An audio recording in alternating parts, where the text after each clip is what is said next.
Hi, and welcome to Hiss and Tell, a cat behavior and more podcast, hosted by me, Christina Wilson, animal behaviorist. Today's episode is all about fear-free, which is an approach used to reduce fear, anxiety, and stress in our pets. The program focuses on creating a calming environment, using gentle handling techniques, and employing strategies like positive reinforcement to make vet visits and grooming experiences less stressful for animals. Join me as I speak with Mikkel Becker, the lead trainer for Fear-Free. Welcome to Hiss and Tell. I am your host, Christina Wilson, and with me today is Mikkel Becker, Fear-Free's lead animal trainer. Welcome, Mikkel. Thank you so much for having me. I'm really excited to be on your show. Thank you for being here. And who is that I see in your lap? There's an animal friend. Mr. Otis. He's our little pug, Pekingese, Brussels Griffon, Chihuahua rescue. He's so cute. He's a mix of kind of lots of different things. But yeah, he is just definitely our little special needs guy. So we were his fifth home by the time he was 7 months old. So oh my gosh, he's been through a lot, but he is so loved and has come so far. Fear-Free for him has made a huge difference with just helping him gain confidence, get over separation anxiety. And still, I think that's the one thing that people always have misconception of is like, they think that, it's like someone goes in with like a magic wand, behavior issues fixed. And, pets are so much like people. Everybody has their own personalities. Mm-hmm. Every pet has their own personalities and different things that we deal with. And so for us, it's just been helping him to feel calm and comfortable and have those good coping techniques to kind of deal with some of those big feelings that he has. Absolutely. He's obviously in great hands, and he looks extremely calm and Thank you. Carefree. Yes. So he looks like he's living a great life. He is. He's so loved. Yeah. So can you just tell me a little bit about your education, your background, how you got involved with Fear-Free, and then we'll go into exactly what Fear-Free is. Yes, definitely. So I went to school for broadcast journalism. Then after I graduated, I was like, what do I do with this? Because I ended up switching. I was 3 credits away from broadcasting and ended up being like, this just isn't my passion. And my dad, so I grew up with him. He was the veterinarian on Good Morning America. And oh, cool. So, yeah, Diane Sawyer was like my hero, my role model. Like my yearbook is like, that's my goal, is to be the next Diane Sawyer. And but just things were changing at that time, and so it was like this big shift. And actually we went to the GMA had the 30th anniversary party, and the day before I just had her sign a shirt that said the next Diane Sawyer. And she came up to me right at the party to me and my dad first thing, and she's just like, Mikkel, this career, she's like, you got to find something else. She's like, this is dog eat dog world. Everybody has razor blades in their pockets. Like, it's rough, and you're a really nice person. You need to find something else. And I was like, wow, that was hard advice, because it's like that's what I always wanted to do. But right. after graduating and also getting her advice, which I really did take to heart, like I ended up finding animal training as a career. And so it's just been an amazing field, and I found some really good friends, and definitely the best advice was to find something else. And that something else for me has been animal training. And so I've gone through different schools and have learned a lot. And then my dad started Fear-Free. And so being an animal trainer is kind of a natural fit to go into that world. And I remember, working and interning in veterinary hospitals and in some animal sanctuaries that were before Fear-Free. So I know what it was like before, and it's been really cool to see that huge shift from what it was to what it is now. Yes. Yeah, I totally agree. So speaking of what it is, can you explain to our listeners what Fear-Free is and how it applies to feline behavior and care? Yes, absolutely. So Fear-Free is all about reducing fear, anxiety, and stress for animals. And there are different ways that we do that, but a lot of it is through certification. So teaching professionals how to lower fear, anxiety, and stress for animals in their care. So really prioritizing emotional well-being during the delivery of physical care. So it really started off in the veterinary industry, so helping to have fear-free veterinary care for pets, and has also transitioned into grooming and pet boarding and daycare, pet sitting, animal training. So it's all about prioritizing the animal's emotional health. And so that's really, so when we think of like veterinary care, for instance, a lot of times in the past it was done, sometimes at at the expense of the animal's emotional well-being. So a lot of times, like whether it's nail trims, blood draw, whatever it might be, sometimes the dog or the cat, a lot of times they were held down. A lot of times care was done kind of because it needed to be done. The physical part of care needed to be done. So it's just kind of like that get it done mentality, but get it done definitely doesn't work in the long run. And so Fear Free is all about teaching professionals how to lower fear, anxiety, and stress. And so there are Fear Free certified practices, Fear Free certified professionals that you can find, and then also some really cool free resources for pet owners on fearfreehappyhomes.com. So that are all about ways that we can help our pets to be less stressed at home, and if they're receiving any type of care, whether it's at the groomer or the vet, or maybe we're going on a road trip with them. Yeah, that is all amazing. This totally goes outside of people and their domestic animals, but I was wondering if you guys at Fear Free work with like zoos or rescue places to teach people how to do cooperative care with, let's say, like larger felines. Absolutely. So no, definitely. Cooperative care is a huge part of Fear Free. And so our Fear Free Animal Trainer certification really focuses a lot on cooperative care. And we have a ton of continuing education for anything cooperative care related, and a lot of our trainers too, work in zoos, work in sanctuaries, and are working with some of those bigger animals, and also we have some videos even on the course of orangutans, for instance, or other big large animals that it's absolutely possible. I think in some ways it's been harder for people to embrace doing this for smaller animals in some ways, because it's like,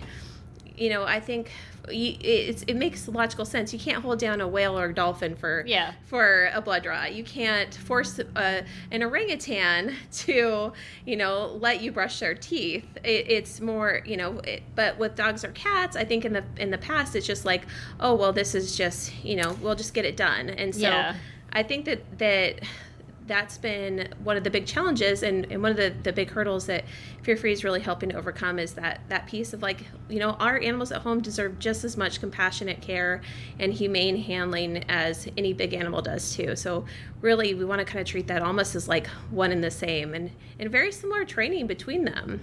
Yeah. I totally agree. Another question that I think would be really helpful for our listeners is, how do you recognize the early signs of fear and anxiety in a cat? So I think a lot of times we miss some of those like subtle signs. So really pay attention to always looking at the ears, the tail, kind of the overall body. So where's the cat leaning? Where are they looking? A lot of times when someone's like petting a cat, for instance, and they say the cat bit without reason, like they weren't warning, like there was a lot of stuff kind of going on for that cat, and the cat's trying to be like, hey, I'm not cool with what you're doing. But a lot of times we miss it because it is so subtle. But it can be like the little tail flicks. It can be the cat. A lot of times they're going to look over at your hand before they do the actual bite. So kind of look at where the cat's looking. If they're looking over towards your hand, maybe that's not what the cat wants in that moment. So that's where, doing those consent tests with them too. So where we can pet them on those areas they're comfortable with. So a lot of times, like the cheeks, so they're top of the head, under the chin.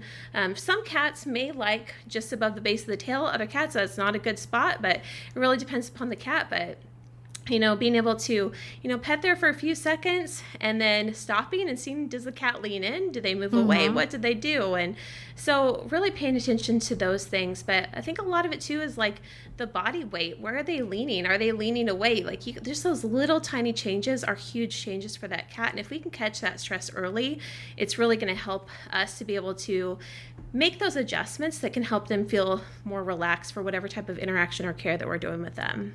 Totally. And the consent piece, I think, is really important. So even with our cats who we've been living with for a really long time, I'll try, I'm not going to say always, because sometimes, of course, I mess up too and will just grab them because I want to hug them. And then I'm like, whoops, that wasn't appropriate. But I try to, as much as I can, ask, is it, do you want huggies? And then if they back up, nope, we're going to respect that you didn't want to do it. Or if they want pats, I've found an effective way is to put my finger out, and if they sniff my finger and kind of rub against it, then they want pats. If they don't, they would like to be left alone. So I think there's little ways that you can kind of check in with your cats at home and see, do they want to interact with you? Do they not want to interact with you? I feel like pupil dilation is another good way to look at if they're really fearful or anxious. If they've got really, really big, wide pupils, that's often also a really good sign of if they're stressed. And we also had a cat who everybody was like, she slaps out of nowhere. And I'm like, she doesn't. She gives you like a real side eye. Yes, 100%. And if you haven't learned it, she thinks she's told you with her face. And because you didn't pay attention, then you got the soft skibbity pap. So yes, I think even setting up a camera sometimes, if you're patting your cat, if they're prone to kind of biting you or slapping you, set up a camera and see what came before the slap or the bite, and see what is that subtle sign, because I'm sure that there's one. Yes. I completely agree. Yeah. Just gotta look for it, because cats are very subtle, not like us. Do you like using communication cues or predictor cues? So like kind of giving the cat a heads up. So for instance, like, saying the word pet or loves right before you do the petting. I found I really love that, because then it gives that cat a heads up of what you're gonna do. And if they're like, yeah, not right now, like they can make that clear before we even have that physical contact. Yes. And we can also like make it an enjoyable thing. So we can, use that communication cue of pet or loves, and then we're pairing it with treats or maybe, something else that they really, really like. And so we can help build up their tolerance a little bit too, and make it more of a positive. Yeah, absolutely. And I kind of just lucked into that, because our cat who passed a year ago, he was really adept at using the buttons. I love it. Yes. And so obviously we know it's not speech, it's not language acquisition, but it's associative concept training. But he was very, very good at it. And then by association, all the other cats learned what each button sound represented and would come running for each thing, right? So I love it. That's great. Yeah. So one of our other cats is now using his buttons. And so I can very easily say, hey, do you want to snuggle? Do you want to churu? Do you want whatever? And then they can kind of come or go as they please. So I can either just say it myself, or I can push the button, and whoever wants the thing will show up, brushies, like whatever it is that we're doing, and then it's up to them if they participate or not. So I love that. That has been super helpful, and I think that's one of the most helpful applications of those buttons is kind of being able to give cats more agency. Yes, I think that's so important, and I love the way that you've applied that into like your everyday life with your kitties. Yes, it's a little annoying because we did make the mistake of giving a churu button, and that really gets abused, as I'm sure you can imagine. I bet so. It's pushed probably like 50 times a day. But what do you find to be like common stressors for cats in everyday life, and how can owners help reduce them? Yeah, for sure. That's a really, really great question. So I think that for one part of that is that lack of stimulation, lack of enrichment. So a lot of times cats need those positive outlets. They need that opportunity to be a cat. And a lot of times they get in trouble for things like scratching or, being unruly, climbing up the curtains, these things that are just part of being a cat. But a lot of times they lack those outlets, and sometimes we don't pay attention to them when they're doing the things that we want them to do too. So when they're scratching on that scratch and post, a lot of times that may go unnoticed, and maybe the cat is not getting that positive attention that they want, but sometimes they'll take what they can get. So that even if it's negative attention, they'll take that and they'll do some of those unwanted things. So definitely offering them a lot of outlets. So those vertical spaces, hiding areas, scratching posts, different toys, and, really rotating those out. So keeping them fresh and new. And I really do love the opportunity for cats to be able to hunt for their food. And so being able to have those opportunities, whether it's treats or part of their meal or their entire meal for some cats, being able to let them have more of that opportunity to really work for that food. And it can just be a really good experience for them that helps them to be more mentally and emotionally satiated at the end of the meal too. So it takes away kind of that mindless eating and turns it into more of that fun game. So I love that. And, I think some of the stressors for cats are, and we talked about lack of consent and lack of, agency. So cats really do want to be able to have a voice and a choice in their care, in their day, in their interaction. So the more that we can offer that to them and offer them those choices rather than forcing something upon them, it's really important, and offer them that positive choice, and that gives them control. Like, all of us want to have some sense of control over our lives, and I think animals are the exact same way. And so the unknown, the unpredictable, can be really, really scary. So cats like to have some understanding of what's going to happen to them, so that positive predictability. So trying to keep in some of those happy routines while also offering them some variety with those, the rotation of toys, rotation of food puzzles, things like that. And also, litter boxes. That's another huge issue. Is like, a lot of times cats are given such limited choice on where they can potty and what that potty area is like. Like, it would be like a really gross restroom where nobody's flushing the toilet. And it's like, the poor cat is expected to just go there when their litter box hasn't been scooped out in a couple days to a week, and sometimes 2 weeks in some places that I've gone to. I'm like, oh goodness, like these, of course they're having some issues, and some of those litter boxes can be really scary or really small, and sometimes they want to have more than one litter box too. So, just trying to really offer them what they need, and part of that is offering them the right amount of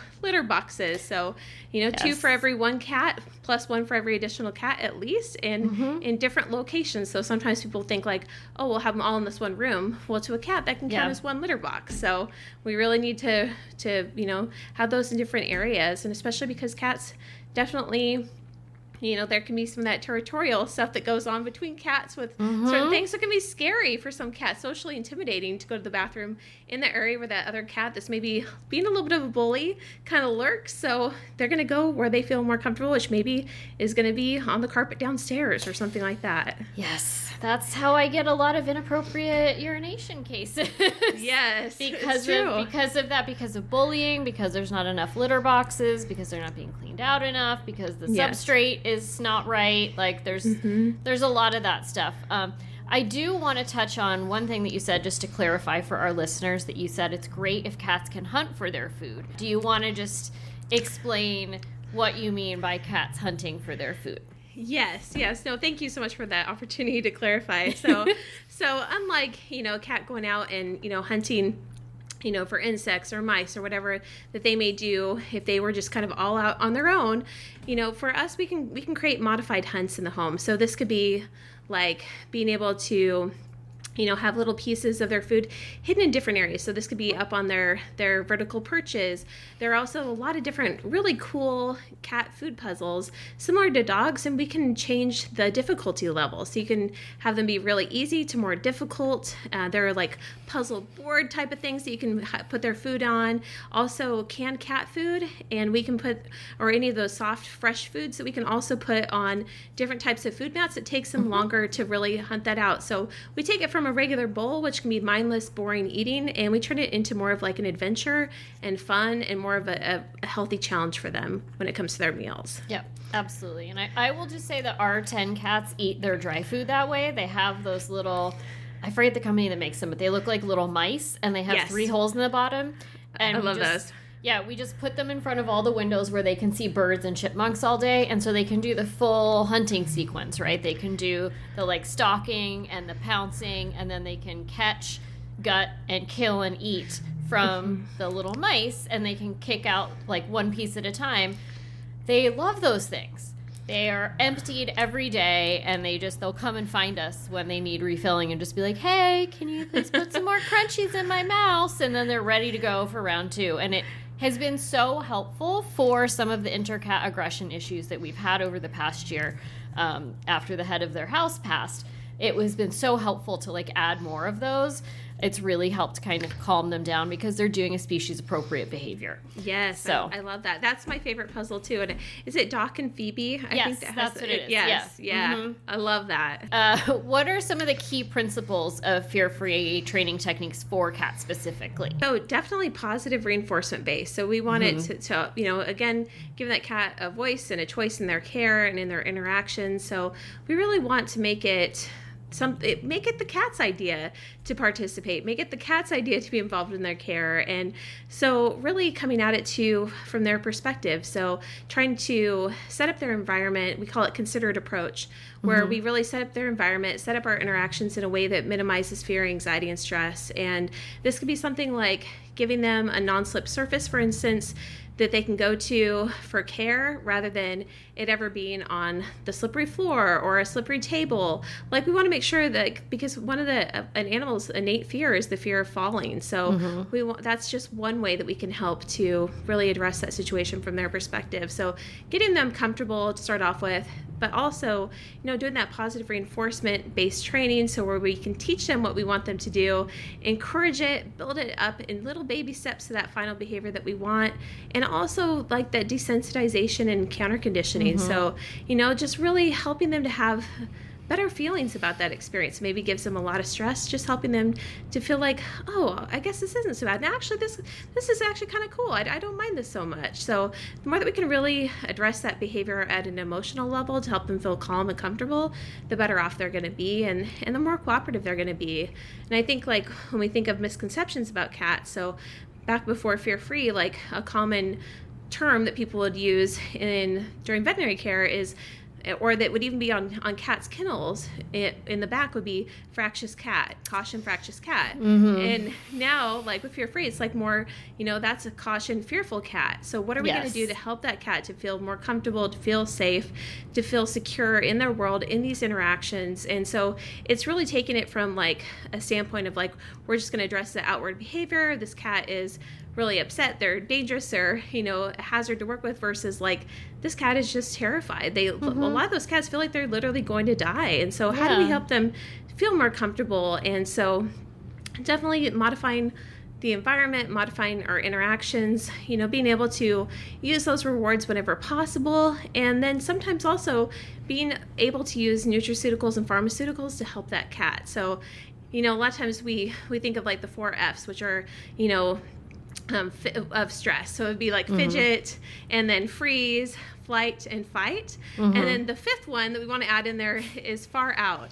And so, like, for those cats that are just like, really stressed, maybe those cats have never had hands on them ever before, we want to put them in that far out state. So that number 5, where it's like, hey, we're just like, I'm just chilling, man. Like, I've had a few drinks, I'm kicking back. Or, here in Washington State, that feeling of like, maybe you had an edible and you're just feeling nice and relaxed. Like, we want the cat to be on like that, in that kind of state, rather than any of those fearful states. We want them to be like, oh, this is okay. And why that's important is it's helping to reduce those fear memories, because those fear memories, it's trauma, and the body doesn't forget. It's like that the body keeps score for people. Same thing with pets. The body does not forget what happens when they're afraid, when they're terrified, when they think they're going to die. So we don't ever want them to be in that state. And that's where sometimes, like, where your pet's vet really is critical in that process, is like looking at, maybe maybe it would be beneficial for this cat to add in nutraceuticals and pharmaceuticals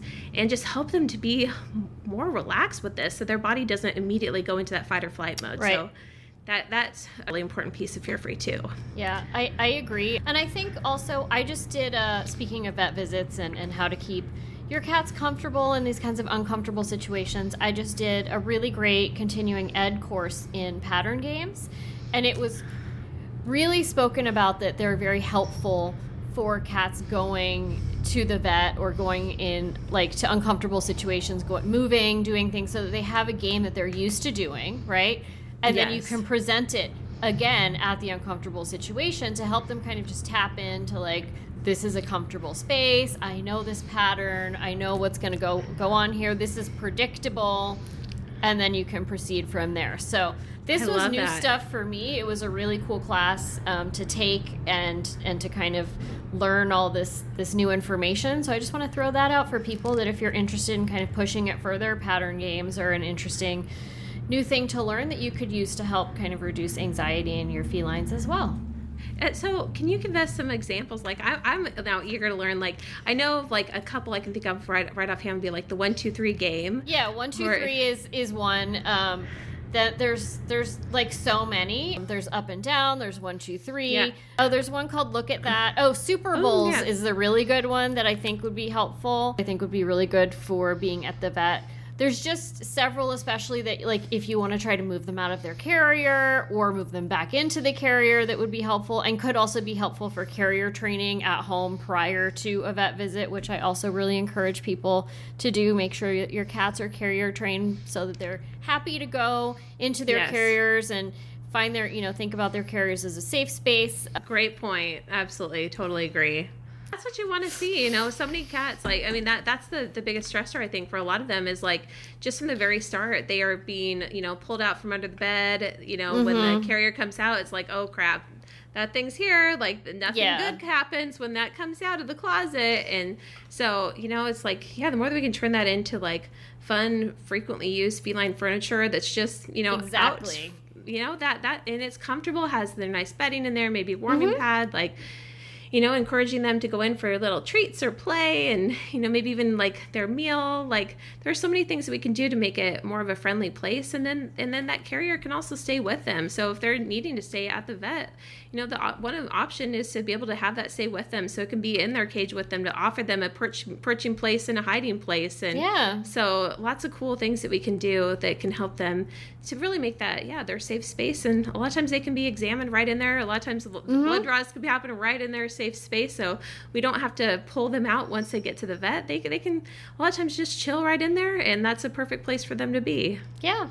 So that brings us into talking about vet visits, which are, like, notoriously stressful for most cats. I've had a few cats who just love going to the vet and love being like, it's me, I'm here.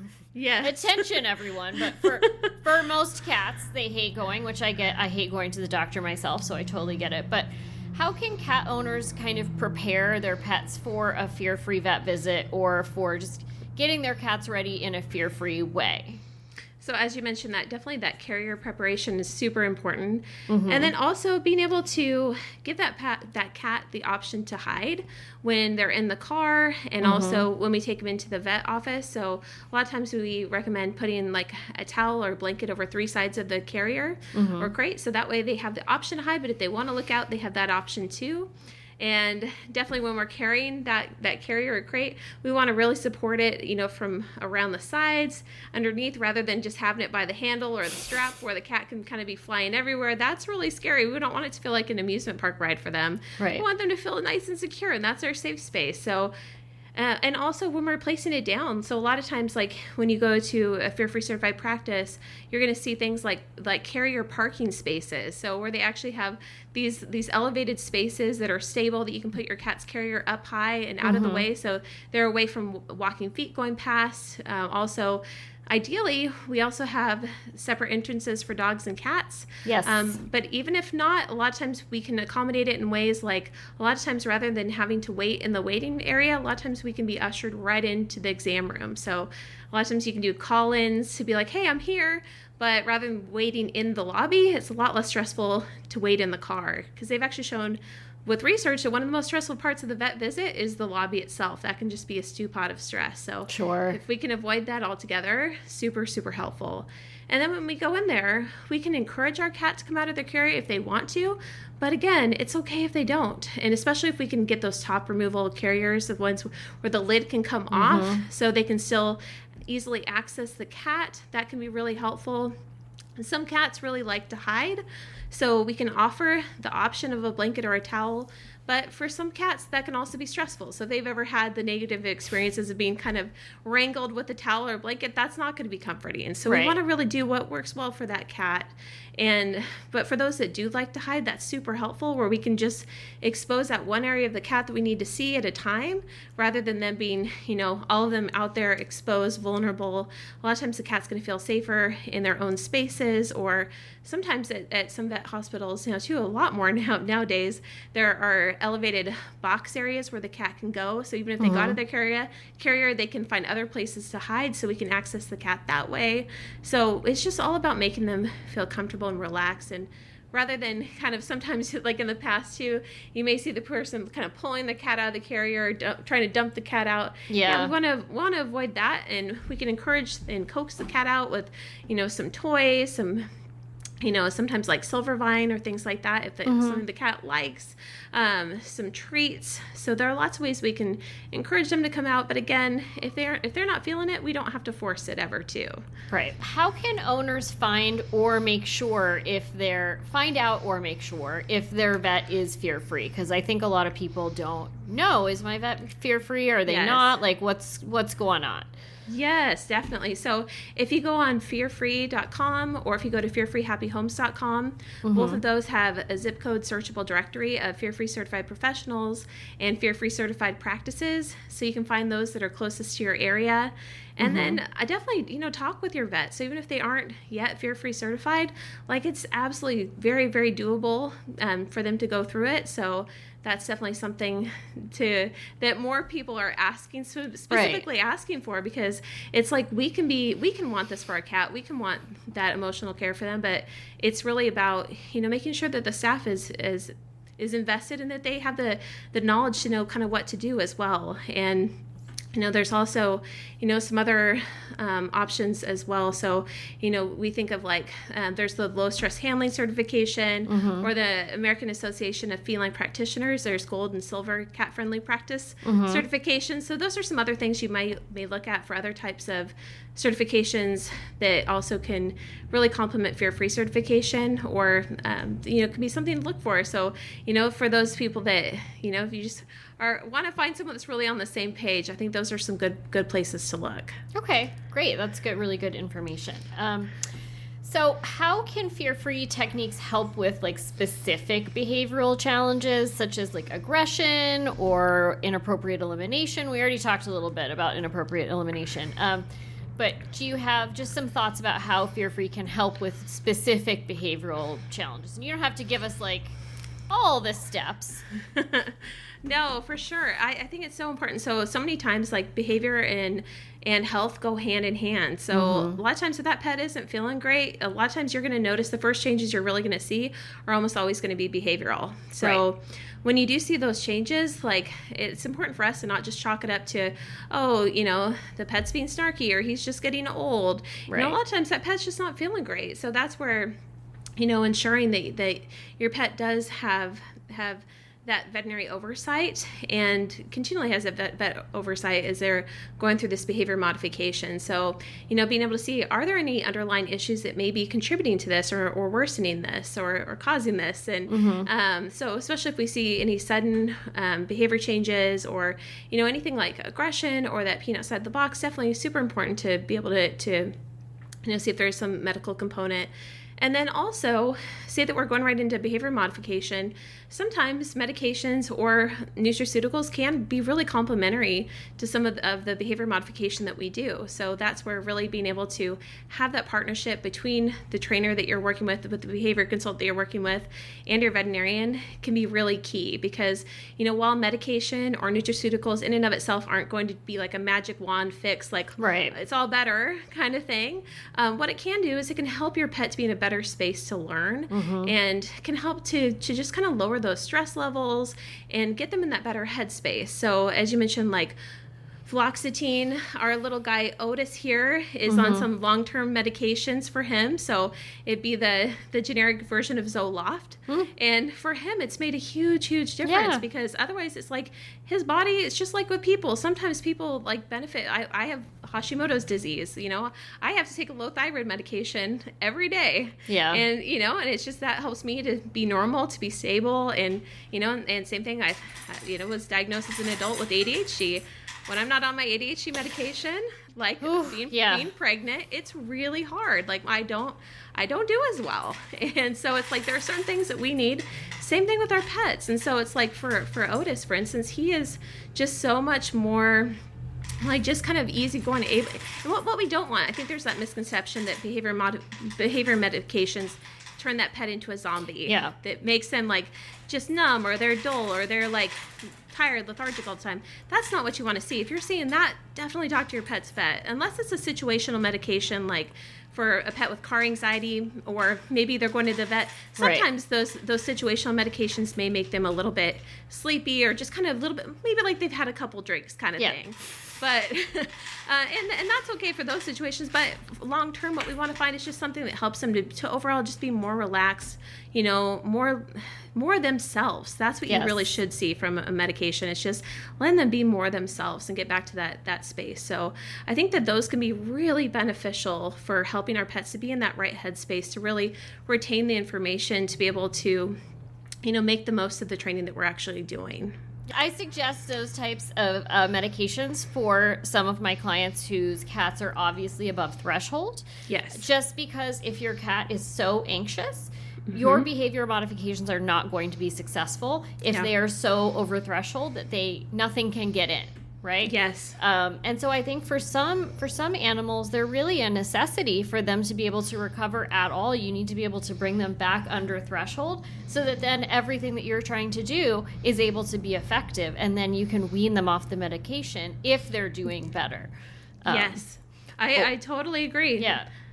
100%. Yeah, because it's hard when you're in that fight or flight state. Like your long-term learning is impaired. You're not able to take it in, and you're just not in that state. And so if we can just help them to get to that state where their body is like actually able to retain and being able to have those positive experiences, that can make all the difference. Like, I think of myself, like I had a really, really bad phobia of flying for years as a teenager. Yeah, it's horrible. It's like the worst. It was absolutely the worst. Yeah. Debilitating. And I'd worry about it for weeks to months, like where I'm like, I don't even want to fly anymore. I don't want to travel. I'll take a boat. I'll drive there. Like, and it's just ridiculous. But but you can't like when you're in that state, there's no reasoning with that person. Like people try and reason with me, like, you're fine. Airplane travel is so much safer than everything else.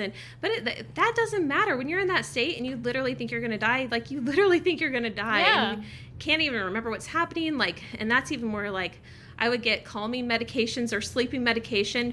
Didn't even touch me. No. Like, and didn't do anything. And I'm just still in that state. And then I would start to panic, and I'd make other people around me start to panic. And it's just like this awful spiral. So, that's where, for me, getting on the right medication and the right benzos at the time, and then also that behavior modification for myself, and that combination is what helped me to overcome it. And still, I fly now, and I love flying now. Every once in a while there'll be a trigger, but I'm like, okay, I know what to do. I can go back into that deep breathing, and I don't need that medication any longer. But if I did, I would not hesitate to take it again, because it's like, why suffer? And why should our animals have to suffer? It's unnecessary. I agree. Yes. So I really think it's important to talk about this stuff with respect to our cats, or to our pets in general, because they're not just, animals with bodies. They also have brains, and we have to pay attention to them as well. And those brains are the drivers of a lot of behavioral issues, which is the whole point of this podcast. Yes. And I just really want to see more happy cats and more people who are more attuned to the stuff that's going on with their pets. So speaking of that, how do you see fear-free kind of evolving in the future, like when it comes to improving feline welfare, whether it's at home or in the shelter or in clinics? Like, what's going on? So you mentioned about some larger animals, and I think you're going to see a lot more of that, like even in the cattle industry with other livestock, like because and part of Fear-Free's partnered with Dr. Temple Grandin. Oh, amazing. We just love it. She's so cool. And, and it's like every animal deserves to live the best life that they can and the best life that they can have. And, and so it's all about taking that fear, anxiety, and stress out of their daily lives. And even things like improving, dairy cows, like for instance, like being able to offer them different choices. So being able to, for instance, like different, different places that have even like massage machines for these cows that they can go through, and it actually helps to improve milk production, being able to give them more comfortable bedding, being able to give them more space to move around, like just these different choices and options, like that makes such a big difference. So Fear Free definitely is going to be expanding more into other animals as well, and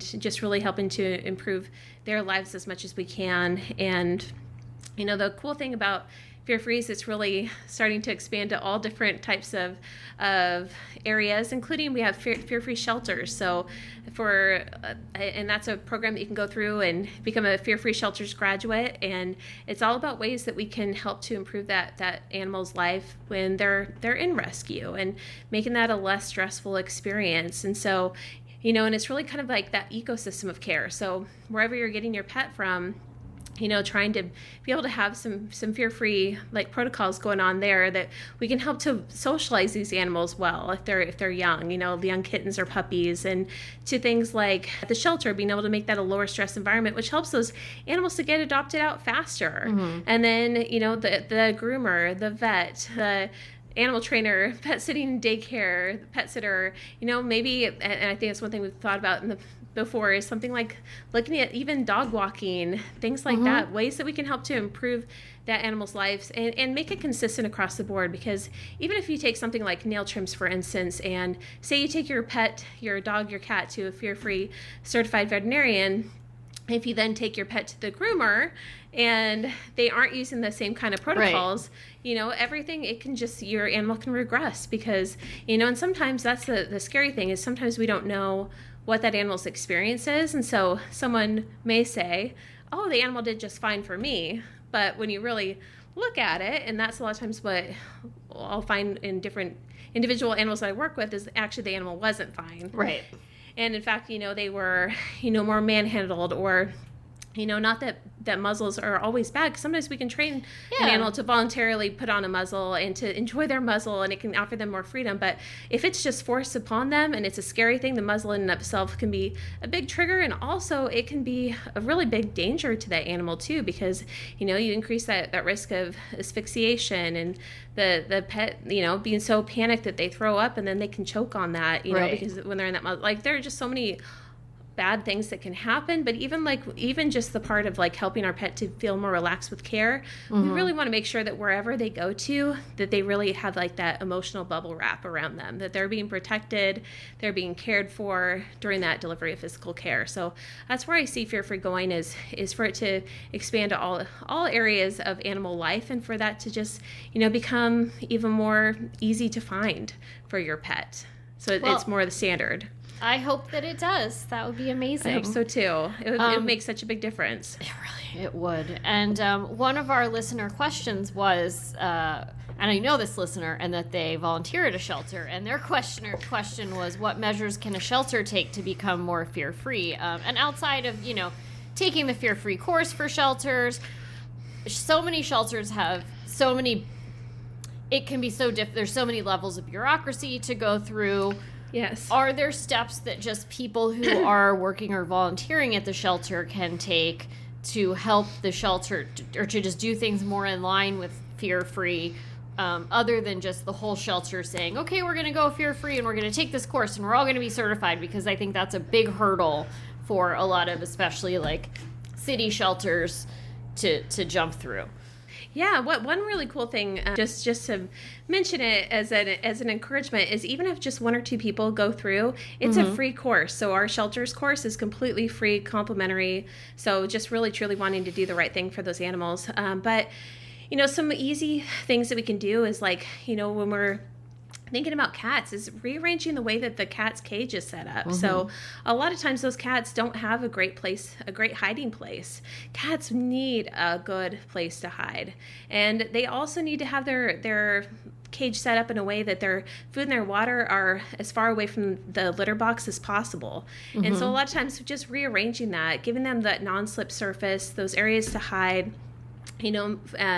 for them, like clicker training, I'm a huge fan of that for cats, and we can do that in the shelter, but I think that's a little bit more advanced. But even things like, being able to, when we walk by, maybe we can even just, have some freeze-dried cat treats nearby. So when we walk by, maybe we can just, every once in a while, we just give them a little treat. They don't even have to look at us, come towards us, anything, and then we just walk away. So for those fearful cats, a lot of times we're adding too much social pressure where we have to hand give them that treat, or we're putting the treat right up next to them. That can be too much for a lot of those cats.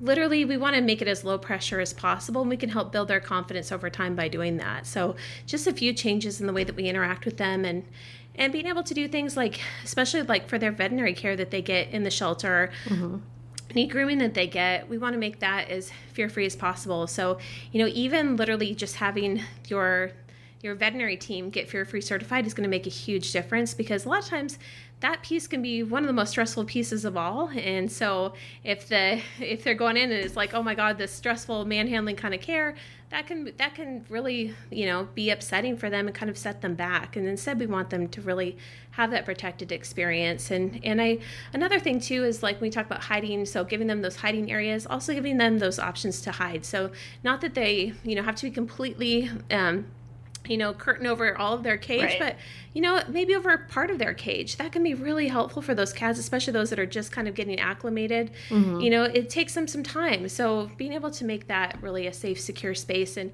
trying to utilize more of those eye level cages, or those that are at least 1 foot or above from the ground, that can be really helpful. So, a lot of times, when you look in shelters or some veterinary offices, the top cages, are more of a storage area. Right. And a lot of times they're using more of those lower cages. We want to switch that up. So if anything, if we need storage, we can use those lower cages. We want those higher up cages, you can still access the cat. We want those to be the areas that they're kept in. So that way they're going to feel more safe and secure just in that way. Sure.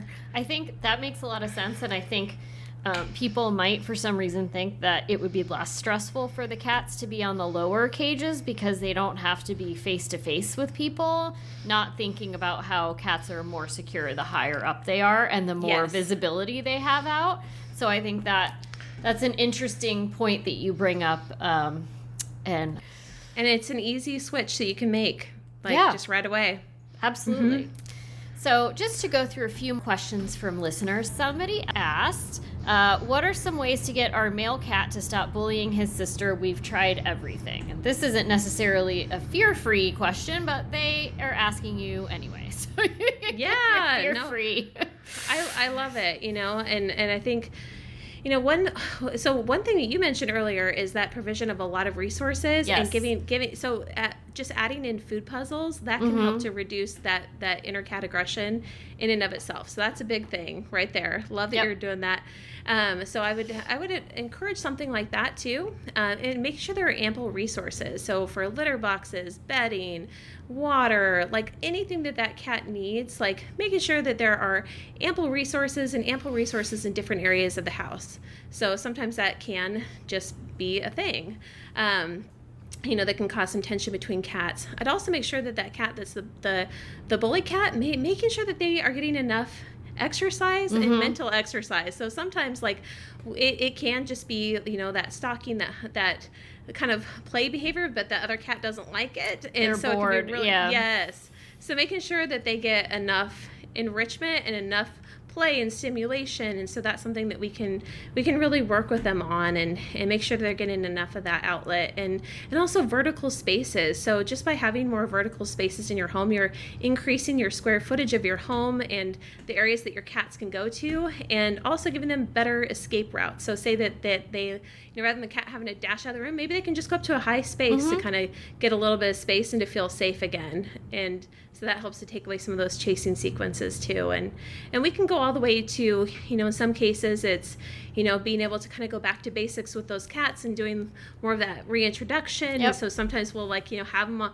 teach them to wear their kitty harness, or one or both of them. And, sometimes medications too. So you talked about beta blockers, for instance. Sometimes that can be really helpful for that more fearful cat. That can be something you can talk to your veterinarian about. So helping to kind of keep their body from going in that fight or flight mode, help them to feel more confident. And, and sometimes one or both cats may benefit from medications during that process. So that's definitely something that the veterinarian can be involved in, and being able to teach them just some basic behaviors like, look at that. So they can look over at the other cat calmly, and then they can look back at you and get their reward. So, things like that.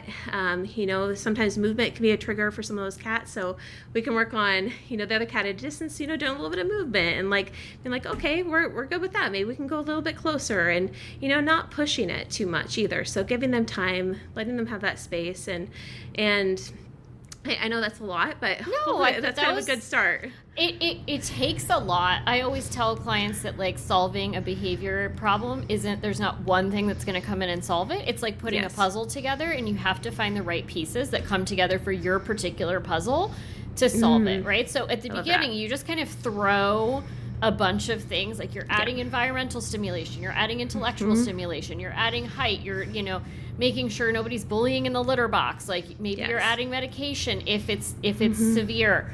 One other thing I like to tell people in this kind of bullying case, and it sounds really stupid, but it can be very effective, is to put a collar with a bell on the bullying cat.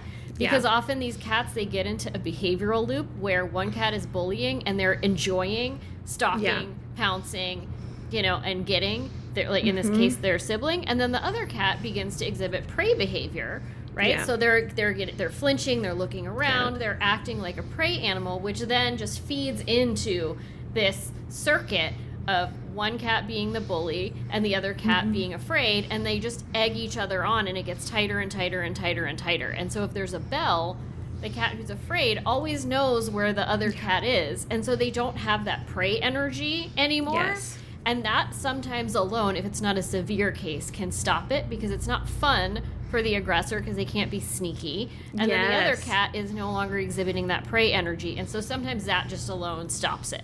I love it. So simple, but so powerful. It sounds so dumb when I tell people that. They're like, that's why I paid you to tell me to put a bell on my cat? But it can really be effective. So yes, and I think a bell's also fear-free. It's not really doing anything to anybody. No, I love it. I think that's really important and a really great tip. Somebody else asked, is it too late to start desensitizing 3 cats to car rides? If not, how would I do it? So I would say that we can definitely start to work on that really at any age and stage. I mean, ideally we start off young and we do it preventively, but a lot of times we have just what animal we have before us, and that's who we have to work with. And so we're just going to go from there. And, definitely, so we talked some about the carrier training, so getting them really comfortable in there. And then starting to break down the process. So, each cat having their own carrier, being able to practice them going into their carrier, making that part of their daily routine. So maybe that's where they go in for treats, maybe, feeding part of their meal in there, playing with them in that area. So we can get them to ideally go in there on cue too. So, and the cue just maybe it's mealtime or whatever it might be, or we have a word, or we have something that encourages them to go in there. So that makes it easy for when it is time to go travel. Right. And then we can start practicing things like closing the door on the carrier, and then starting to pick up the carrier, give them a reward while they're in there, and then let them back out. And then, when we talk about desensitization and that counter conditioning, sometimes medication also can play a role in that. So if the pet cat is really, really fearful, again, we want to get them in that better headspace where they can learn those positive associations, have those better memories built. So that can sometimes complement some of the training that we do. And, when we're taking them, initially we may take that carrier and just put it, maybe, on a big sturdy table, and then we take them back down. So we don't even take them out to the car to begin with. Then we go out to the car, we set them in the car, maybe we get some treats or petting or whatever it is that they enjoy.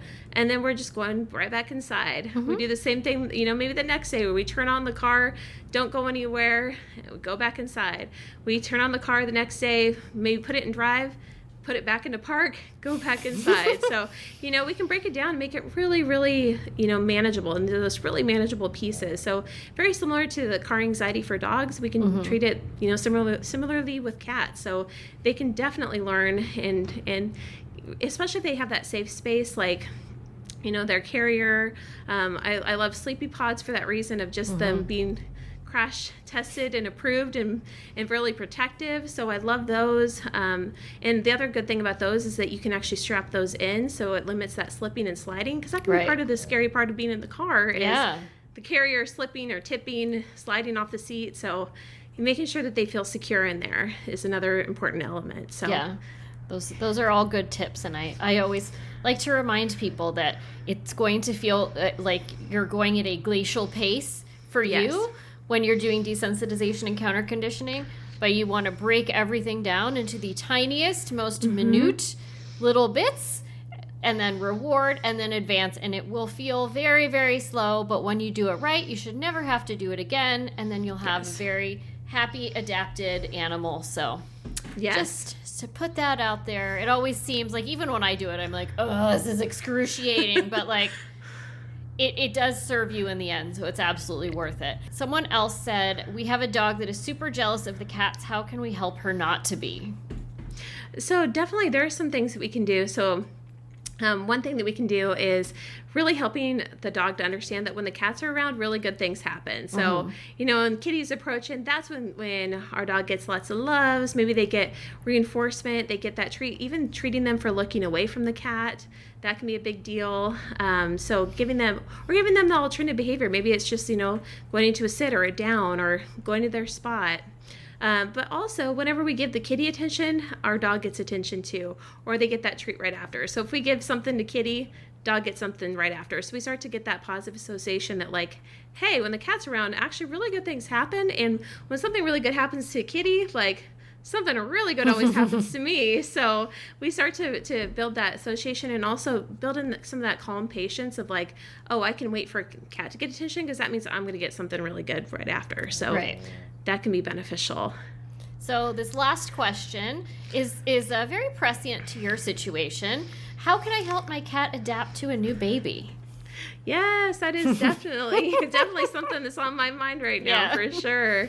So some things that we want to think about are being able to really encourage our cat to have those adaptive behaviors that help them to feel calm, comfortable, and happy around the baby. So sometimes when, new parents, it can be really stressful. We're trying to get the area ready for baby. It can be really frustrating, for instance, if the cat hops right up in the crib and, and that's not necessarily what we necessarily want, but what do we want? So thinking, okay, let's go ahead and put in those alternative resting areas for kitty before baby even arrives. So we're going to get them used to that. So maybe we have a little kitty bed or kitty perch in that area, or we manage it. Sometimes, like, if the cat can't be in the area, can we get them used to having the door closed? So, and sometimes that can be a frustration for some cats. So we can get them comfortable with that over time. So that way we can preventively and proactively ask kitty to go to their bed, and that's where they get their attention, that's where they get their love, they get their treats. And also that way, if kitty is ever doing something that maybe we don't want, so maybe they're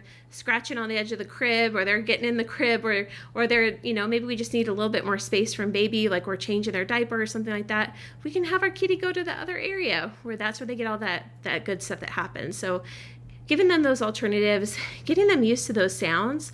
So playing sounds of baby, crying at a really, really low level, perhaps during mealtime or while we're playing with them. So we can get them used to those sounds. And as they're getting used to it, we can start to turn up that volume a little bit more and do it in other areas of the home. So it just becomes part of their normal everyday life, getting them used to the equipment. So, stroller, all of those things that maybe, could be a little bit scary, like pairing that with, that's when, we're playing with their favorite wand toy around that. Maybe we're giving them treats around that. We're petting them around there. So getting them to where it's like, oh, that car seat, that stroller, like, or that swing, that maybe that could be also alarming, or like, ooh, what's that? Like, giving them, alternatives too. So, alternative toys, or just, pairing that with positive. So the biggest thing is just really, most cats do really, really well with babies, and it's just, giving them that positive direction. So the more that we can make it like sight, smells, sounds of baby, being able to, take home something from the newborn before we even go back home for the kitty to smell and to have something really positive happen. So as they get that really special treat or that playtime, and so that can be really helpful too, and helping to get our cats on a schedule even before baby arrives, so that way it's not like, okay, baby's here, all my tension's gone away, life has changed for the worse. We don't want that. We want it to be like, baby's here, and oh my God, kitty, you have a great life. You've been having a great life, like, and you're used to this. So if we do expect a change in our schedule, maybe we can add in more enrichment for our cat. So maybe that's where we're adding in, additional, food puzzle things or different independent toys, or we recruit other people to interact with Kitty too. So that way, they still have their own outlets and it doesn't feel like I'm missing out just because baby's here. Right. And all of a sudden my attention's taken away. Instead, we want them to think like, baby's here and I'm comfortable, I'm relaxed, I'm prepared for this. Yeah. Those are all really, really good ideas. I really like the ones about like playing the crying sounds and baby sounds too, because, Cat's hearing is so amazing, and that literally I never thought of doing that. So that's a really smart idea.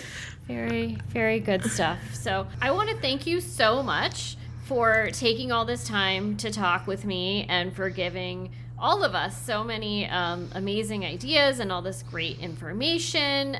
Do you want to tell our listeners again where they can go to access more information about Fear Free on their own? Yes, absolutely. So just fearfreepets.com or fearfree.com and fearfreehappyhomes.com. So both of those are great sites, and you'll find a lot of great information on there. All right. Well, thank you again so much, Mikkel. I really, really appreciate this. This was so informative. And yeah, that's it. Such a joy to be here with you today. Thank you so much. Thank you so much. Thanks for listening. As always, if you enjoyed the podcast, please go ahead and give us a rating and or a review. We'd super appreciate it. You can find our social medias, Instagram and TikTok at Hiss and Tell Podcast. For cat behavior consultations, go to catitude-adjustment.com. Music provided by Cat Beats.